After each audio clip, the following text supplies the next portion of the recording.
Só que para mim era o teatro da igreja e pronto. E aí, quando eu saí do meu ensino médio, eu fui fazer faculdade de comércio exterior, era administração com ênfase em comércio exterior, porque eu não Uhum, levava que eu seria um ator, afinal, essa profissão no Brasil não é muito vista assim de forma até mesmo profissionalmente, você não consegue se manter. E, uhum, e aí eu achei que era só o teatro mesmo dentro da igreja.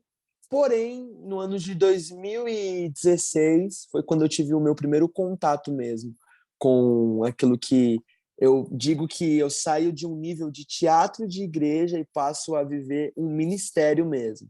Aí eu tô falando agora sobre ministério, que foi com o uhum. Giovanni Si. Ano de 2016 eu fiz parte dessa companhia e lá dentro do Giovanni Si eu fiquei como missionário integral. Fiquei 6 meses na base missionária do Giovanni Si. E lá o Senhor realmente falou para mim que seria um divisor de águas. Em 6 meses eu fui lapidado e moldado a entender que isso seria um ministério para minha vida.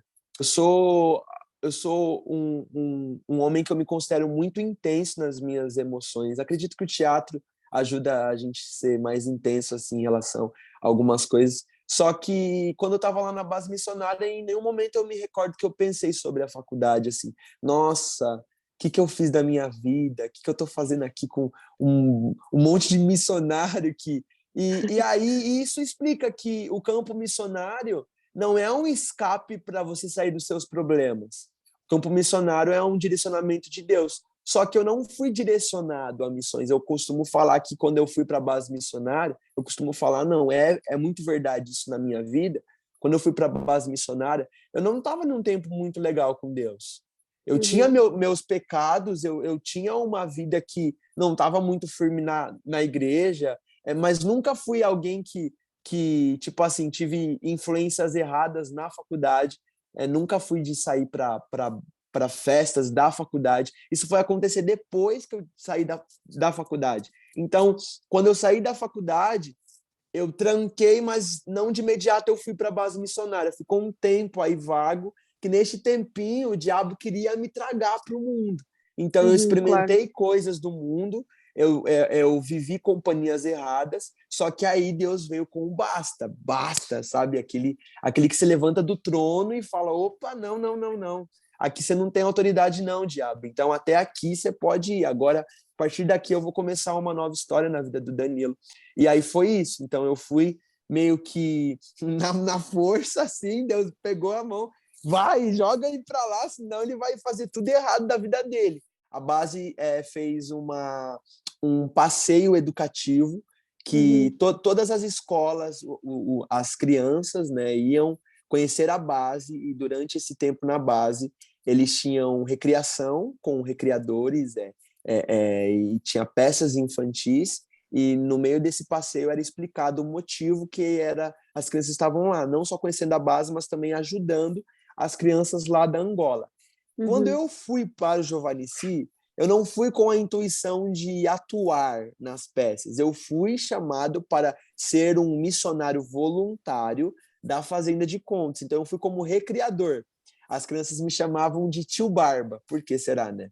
É, me chamavam de tio Barba. E aí eu lembro que nesse mesmo período, uma peça que o Giovanni estava apresentando na época em São Paulo, que se chama Sobre Si, estava com muita agenda. Então, nas pressas, eles tiveram que criar uma equipe só de voluntários, ou seja, dos recriadores. E aí eu fui jogado assim no meio, decorar uma peça de mais de 65 falas, desse tamanho que eu tinha que decorar, tive que decorar em 4 dias, para na outra semana já estar apresentando aos finais de semana, sexta, sábado e domingo, junto com o Giovanni ensinar as igrejas de São Paulo.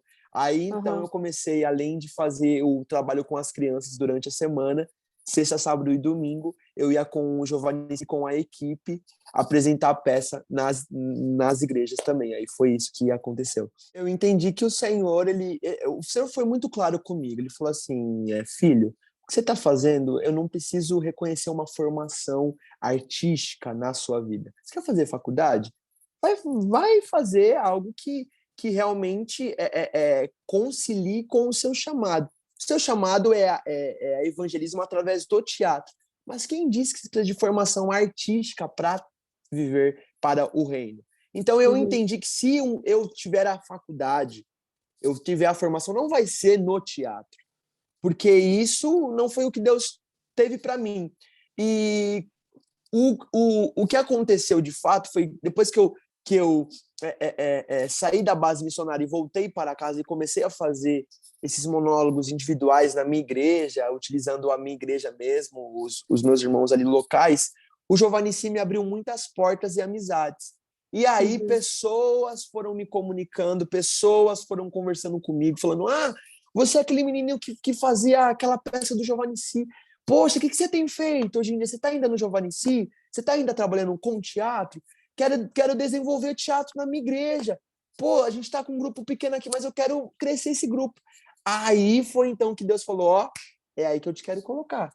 Tem pessoas que querem crescer para o reino através do teatro, tá na hora de você agir. Eu pego tudo que eu aprendi no teatro e transformo em evangelismo. Olha só que legal. Eu transformo para o reino. E aí eu comecei a dar para essas igrejas amigas brasileiras que me conheciam desde a época do Giovanici, oficinas de teatro. Fui dando uma oficina aqui, fui dando uma oficina ali, fui dando uma oficina aqui, uma oficina ali. E aí, em 2018, eu tive um convite para apresentar uma peça sobre a igreja perseguida. E aí foi como surgiu o monólogo Extremidades. Durante uns 20 dias, Deus começou a ministrar no meu coração a outra realidade. Qual que é a outra realidade? Qual que é a realidade que eu apresentei neste monólogo? Eu apresentei um monólogo sobre a Coreia do Norte, pessoas que conhecem o evangelho lá na Coreia do Norte e os missionários que estão lá e começam a ser perseguidos. Só que diante dessa realidade, existe a outra realidade. As pessoas que têm liberdade, já conhecem o reino e retrocedem na sua fé, não querem mais viver Jesus, de tanta liberdade que tem, não sofrem perseguição. E ainda mais profundo, existem pessoas que nunca conheceram a Jesus, que nunca ouviram falar de Jesus, porque ainda não foram alcançadas pelo reino. Os missionários ainda não chegaram nessas nações, é tudo muito preso, tudo muito escasso de evangelho. Então, o que nós temos feito com o evangelho? Então, essa é uma outra realidade. O que a igreja, que tem toda a liberdade de adorar a Jesus, se realmente o nosso evangelho fosse de forma radical, como essa turma está vivendo, será que nós teríamos mais vidas para Jesus? Mais vidas estariam conhecendo o reino da luz, estariam saindo do império das trevas. E aí, quando eu juntei isso, veio então, de fato, o monólogo Extremidades. Então, a minha oração mudou. Eu tenho prioridade em orar, não só por mim, não só pela minha família, mas apresentar essas pessoas que estão morrendo. Eu comecei a enxergar as pessoas com mais amor, mais fome, mais sede de gerar o reino na vida delas. Porque se nós temos liberdade ainda, nós precisamos fazer isso.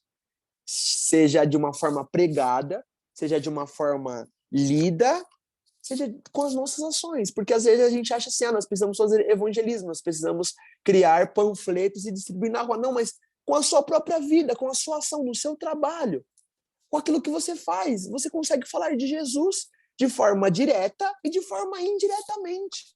Em um simples abraço, em um simples olhar, você fala Jesus. Afinal, o Espírito está em você, Cristo em nós, é a esperança da glória. Então eu comecei a observar as pessoas como que eu preciso gerar Jesus nela, eu preciso gerar Jesus nele.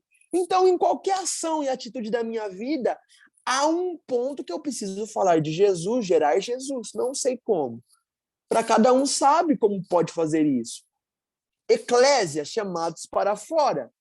Nós não estamos gerando Jesus dentro das nossas igrejas, nós estamos gerando Jesus na nossa vida. Então, Jesus passou a ser, para mim, não uma religião, a qual eu tenho que ir aos domingos adorá-lo. Passou a ser um estilo de vida, um relacionamento pessoal, de pai para com filho e espírito. E aí, todas as minhas ações têm que refletir Jesus e a glória dele, seja para quem conhece ou para quem não conhece. Eu cheguei e falei para o Lucas, Deus tem falado comigo sobre Portugal e eu acho que é sobre o monólogo, afinal é o que eu tenho feito para o reino, ministrar o monólogo, gerando isso no coração das pessoas sobre os missionários que estão sendo perseguidos. Lucas, se eu levasse o monólogo para ir para Portugal, como que seria a realidade das igrejas portuguesas receberem isso? Aí o Lucas falou para mim, irmão, há sim uma necessidade de nós gerarmos isso aqui, isso seria muito bem aceito, bem-vindo. Tenho já algumas igrejas que são amigas, alianças que podem te receber. Vamos estar orando. Para mim foi como se fosse um fogo que ardia no meu coração. Uhum. Meus batimentos passaram a bater diferente toda vez que eu entendia que algo estava sendo gerado sobre Portugal. Então, não era um sentimento comum. Então, assim eu entendi Deus. Comecei a orar e pedir confirmações a Deus. De fato, Deus foi confirmando, foi alinhando.